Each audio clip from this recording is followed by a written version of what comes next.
Some extracts from the author's preface to the first edition.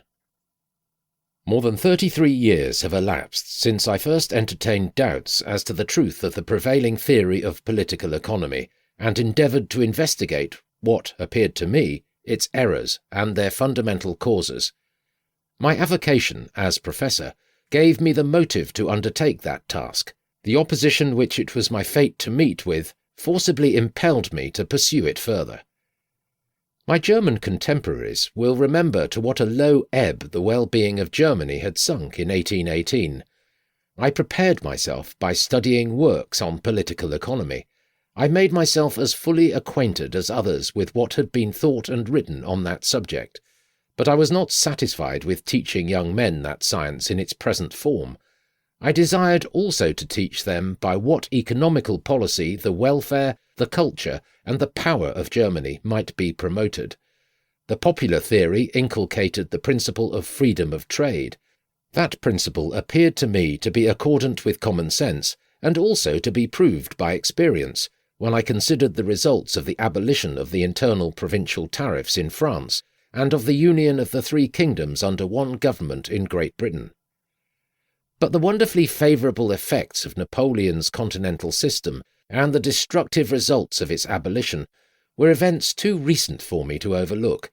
They seemed to me to be directly contradictory of what I previously observed, and in endeavouring to ascertain on what the contradiction was founded, the idea struck me that the theory was quite true, but only so in case all nations would reciprocally follow the principles of free trade, just as those provinces had done.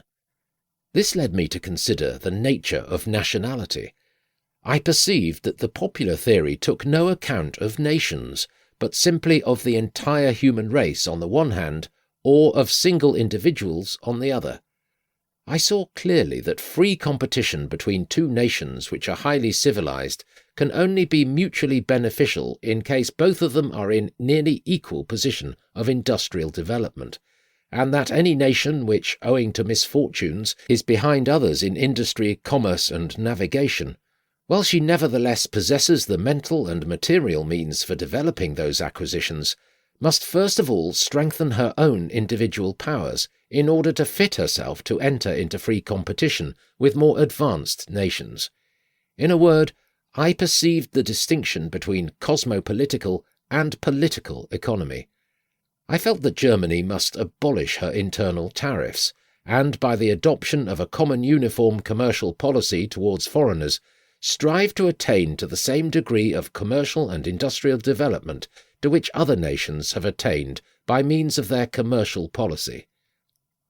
In 1819, all Germany teemed with schemes and projects for new political institutions. Rulers and subjects, nobles and plebeians, officers of state and men of learning were all occupied with them.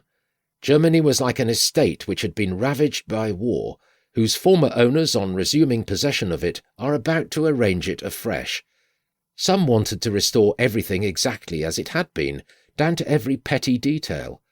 Others to have everything on a new plan and with entirely modern implements, while some, who paid regard both to common sense and to experience, desired to follow a middle course which might accommodate the claims of the past with the necessities of the present.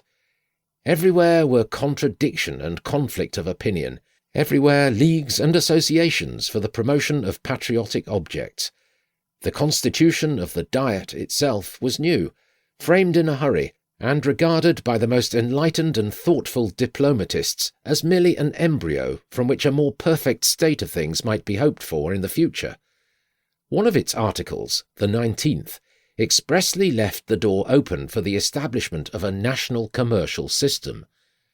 This article appeared to me to provide a basis on which the future industrial and commercial prosperity of the German fatherland might rest, and hence the idea arose of establishing a league of German merchants and manufacturers for the common abolition of our internal tariffs and the adoption of a common commercial policy for the whole of Germany.